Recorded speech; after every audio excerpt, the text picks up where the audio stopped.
Nah, kalau Mbak Inul yang paling berubah dalam hidup Mbak Inul ketika yang berpulang sudah 17 hari ini apa Mbak yang dirasakan sehari-hari?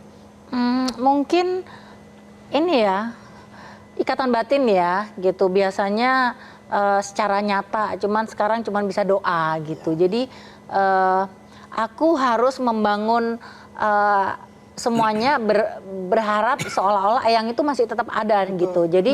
Jadi tidak akan membuat aku jadi merasa kehilangan banget. Meskipun sebenarnya ya gimana ya, kayak orang jatuh cinta terus patah hati gitu, gimana sih?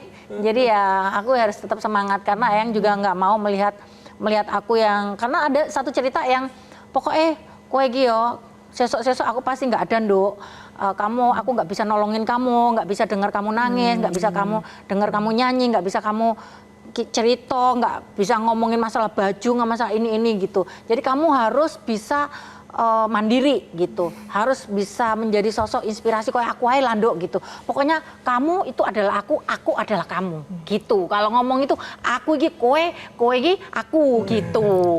Makanya jadi ya sebesar itu ya. Sebesar itu. Tabah ya Mbak Inul, karena kita juga harus menjaga Mbak Inul karena Mbak Inul ini juga bagian dari karyanya Eyang Titi Puspa nih kalau boleh dibilang ya. Benar. Karya hidupnya Eyang Titi Puspa. Nah, kalau Bang Yos bagi Indonesia kehilangan sosok Titi Puspa itu seperti apa sih Bang Yos? Ya kita harus menghormati betul ya.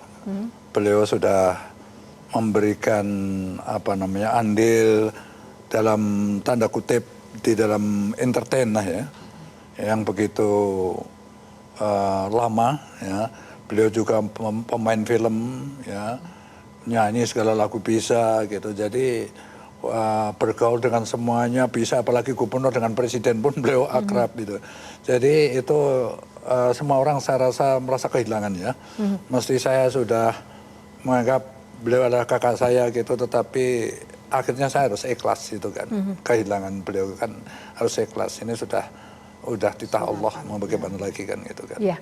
Tentu saja yang terbaik, legacy terbaik yang Titi juga selalu kita jaga, dan kenapa malam ini juga kita memperingati Hari Kartini, kita mengangkatnya Eyang Titi gitu kan. Padahal beliau sudah tiada, tapi kasih sayang dan juga karyanya itu masih hangat di dalam dada. Jadi itu bagian dari yang memang menjadi apresiasi terbesar salah satunya untuk Eyang Titi melalui malam ini. Nah, kalau dari musika apa Mas Arlan pesan dari Ibu Acin untuk Eyang Titi, untuk keluarga, bahkan untuk generasi penerus melalui musika? Ada nggak sih yang disampaikan oleh Bu Acin? Iya, yang pasti Ibu Acin dan juga tentunya musika merasa semakin sadar tentunya bahwa Eyang Titi itu meninggalkan legacy yang begitu besar untuk industri musik Indonesia.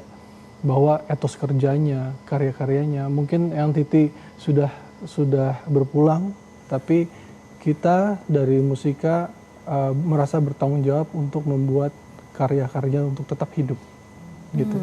Jadi itu yang kita mau lestarikan lah istilahnya. Luar biasa sekali ya. Melestarikan sebuah karya itu kan juga tidak mudah, begitu ya.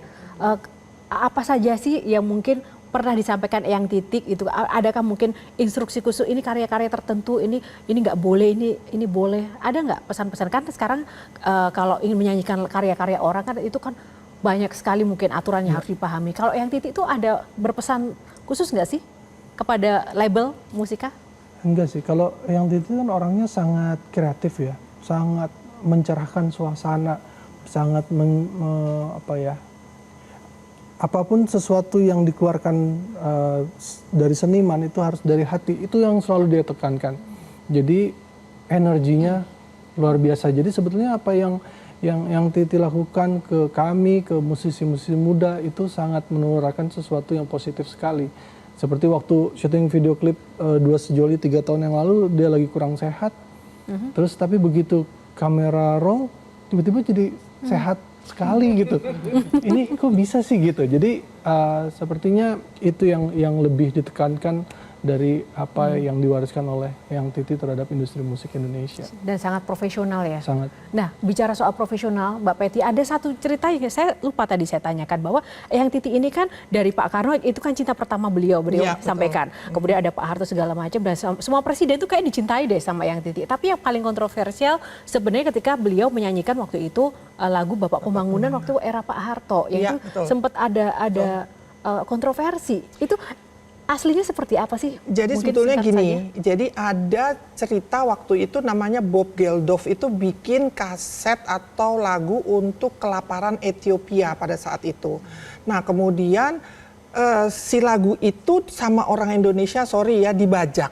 Nah kemudian Bob Geldof ngomong, ini kok Indonesia kok banyak banget ya piracy gitu kan waktu itu. Nah di saat yang sama Presiden Soeharto itu memberikan sumbangan beratus-ratus ton kepada kelaparan Ethiopia. Kemudian media, jadi beritanya itu tenggelam oleh sumbangannya Pak Harto itu kepada Ethiopia. Nah di situ tuh dia seorang seniman, dia merasa kan dia malu dong dibilang Indonesia piracy segala macam. Nah kemudian ketika Pak Harto memberikan sumbangan kepada Ethiopia, terus berita-beritanya itu ketutup, dia tuh merasa ada ya Bapak yang menutupi aibnya kami ini orang Indonesia, sesederhana itu.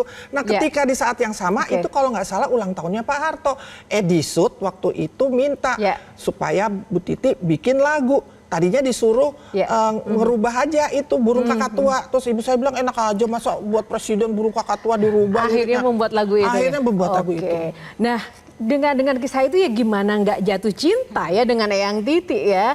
Dan tentu saja kisah inspirasi hidup untuk cinta Eyang Titi itu begitu nyata, bukan kaleng-kaleng dan abal-abal seperti kata Mbak Inul tadi, nyata di hati kita, baik bagi orang yang baru mengenal maupun apalagi orang yang sudah dekat. Kita selalu berdoa yang pasti Eyang Titi menjadi sebuah legenda yang terbaik anak bangsa Indonesia, Kartini kita yang akan selalu terjaga, lestari karya-karyanya yang luar biasa. Dan karena kita bicara hidup untuk cinta, salah satu hal yang membuat saya jatuh cinta dengan seorang Titiek Puspa adalah sebuah lagu dengan judul Jatuh Cinta yang menggambarkan betapa luar biasa dan juga penuh kasih sayang dan cinta yang selalu ia tebarkan di tengah-tengah kita. Langsung saja kita sambut Mbak Peti dan juga Mbak Inul untuk sedikit membawakannya untuk kita.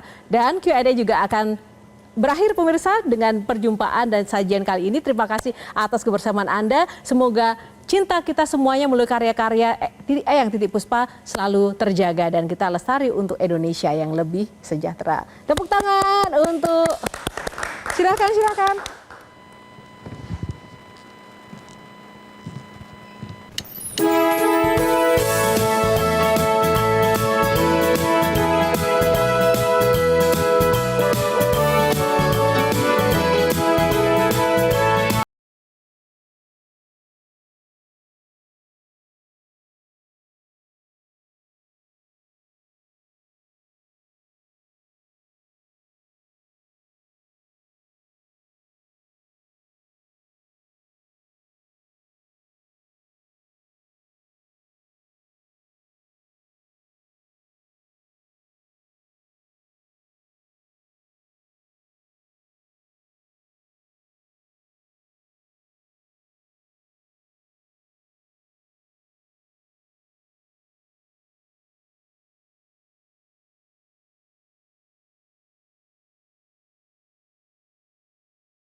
Berjuta indahnya. Selesai.